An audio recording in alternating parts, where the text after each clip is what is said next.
mungkin teman-teman dari Solo karena terlalu siang. Selain itu 12-nya hanya 3, tetapi sore hari ini kita biasa untuk kembali mengingat akan sebuah peristiwa atau kisah pada 12 orang yang pada waktu itu dipanggil oleh Tuhan Yesus untuk melaksanakan tugas panggilannya. Bagi Bapak Ibu Saudara yang membawa Alkitab, ada yang membawa Alkitab? Ada yang kedua? Banyak. Dan semoga suara saya didengar oleh ponsel yang sebelah kanan. Pak Agus Kurnia mendengar suara saya? Dengar. Yang sebelah sahabat saya dari Kebumen, Pak saya akan mengajak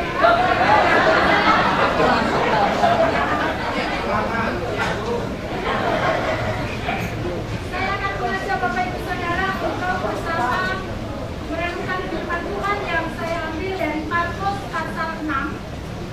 Markus pasal 6 ayat 6b sampai dengan ayat 12.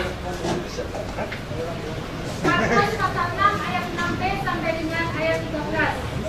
Demikian bunyinya. Yesus mengutus ke-12 rasul.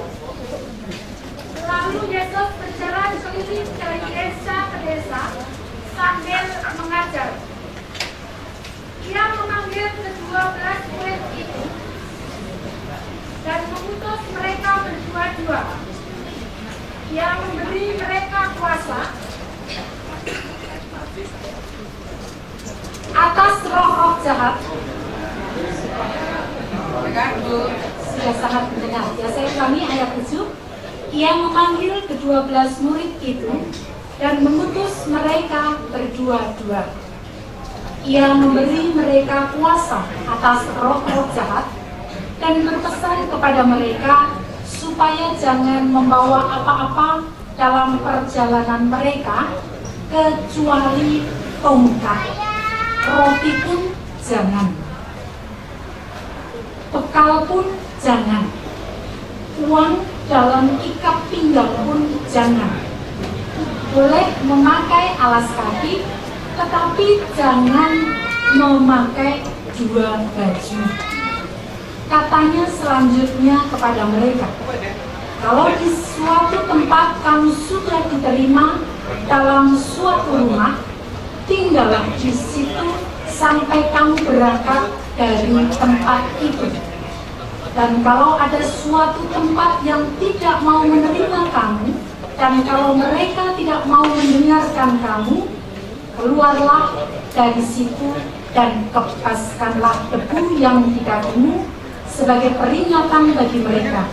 Lalu pergilah mereka memberitakan bahwa orang harus bertobat, dan mereka mengusir banyak setan dan mengoles banyak orang sakit dengan minyak dan menyembuhkan mereka. Demikian tadi Bapak Ibu Saudara firman yang hendak kita renungkan bersama-sama. Yang berbahagia adalah kita yang mendengarkan, merenungkan, bahkan memelihara di dalam kehidupan sehari-hari. Haleluya.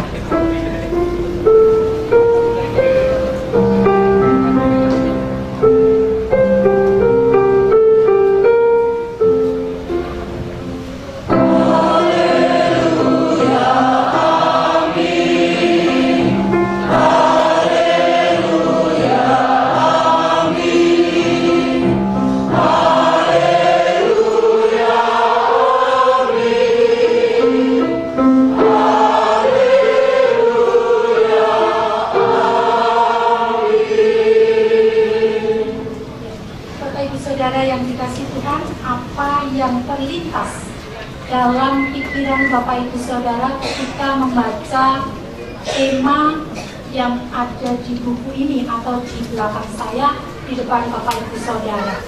Kalau Bapak Ibu Saudara membaca di dalam buku ini memang agak sulit begitu ya, karena ada banyak tertutup. Nah, sebenarnya hendak dikatakan apa?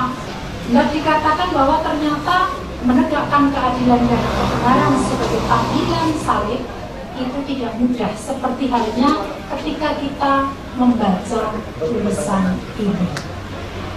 Bapak Ibu Saudara yang dikasih Tuhan, mungkin di antara kita berpikir ketika kita membaca satu tulisan menegakkan keadilan dan kebenaran, seakan-akan ada terlintas sedikit, oh berarti orang yang menegakkan keadilan dan kebenaran itu mengajak kita atau harus memiliki kekuatan, entah itu kekuatan fisik, entah itu kekuatan psikis, ataupun juga kekuatan intelektual.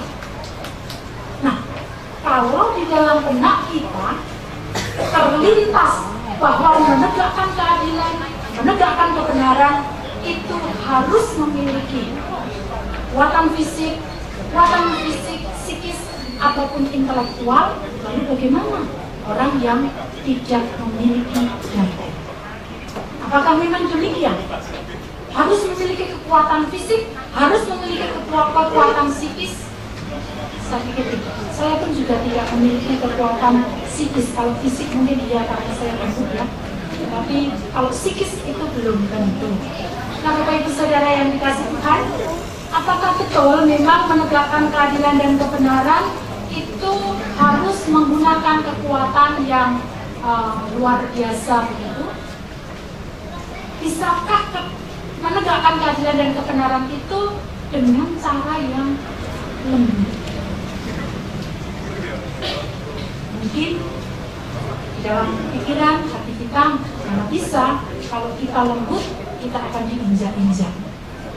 Kalau kita lembut mungkin kita akan dicaci maki dan lain sebagainya.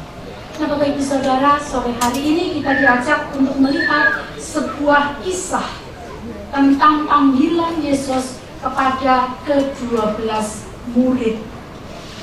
Mereka dipanggil untuk apa? Ada 3 hal yang coba saya lihat, saya pergumulkan, saya renungkan ketika hendak menyampaikan khotbah pada sore hari ini. Yang pertama, melalui bacaan ini mereka dipanggil dan diutus untuk mengajar dan memberitakan. Sebagaimana seorang pengajar itu memerlukan bekal, demikian juga murid Yesus ke-12 murid tadi juga membutuhkan bekal. Bekal apa yang harus saya miliki untuk saya memberitakan, untuk saya mengajarkan? Ada orang-orang yang saya jumpai. Nah, itu sebabnya melalui bacaan kita juga diperlihatkan bahwa ketika Yesus memanggil, kemudian mengutus murid untuk memberitakan dan mengajar, mereka juga diberi bekal. Bekalnya bukan makanan, bekalnya bukan uang, bekalnya bukan harta benda, tetapi bekal yang diberikan berupa kuasa. Kuasa untuk menyampaikan berita, kuasa untuk menyampaikan pengajaran kepada setiap orang yang dijumpai. Itu yang pertama. Kemudian yang kedua, melalui bacaan kita juga dapat belajar atau melihat ternyata ketika Tuhan Yesus mengutus murid itu tidak boleh sendiri-sendiri.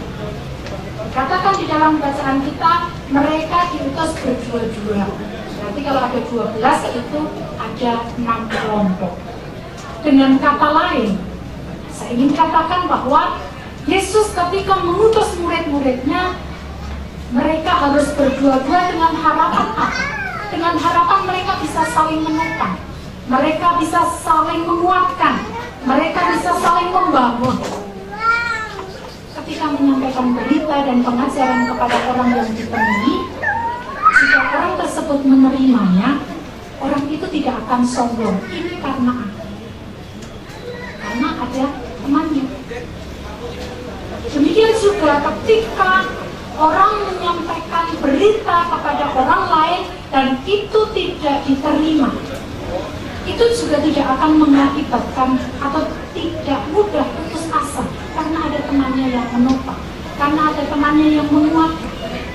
Dengan kata lain, persekutuan itu sesuatu yang sangat penting. Kemitraan, kebersamaan itu adalah sesuatu yang penting, harus dibangun oleh para murid ketika mereka melaksanakan tugas panggilannya.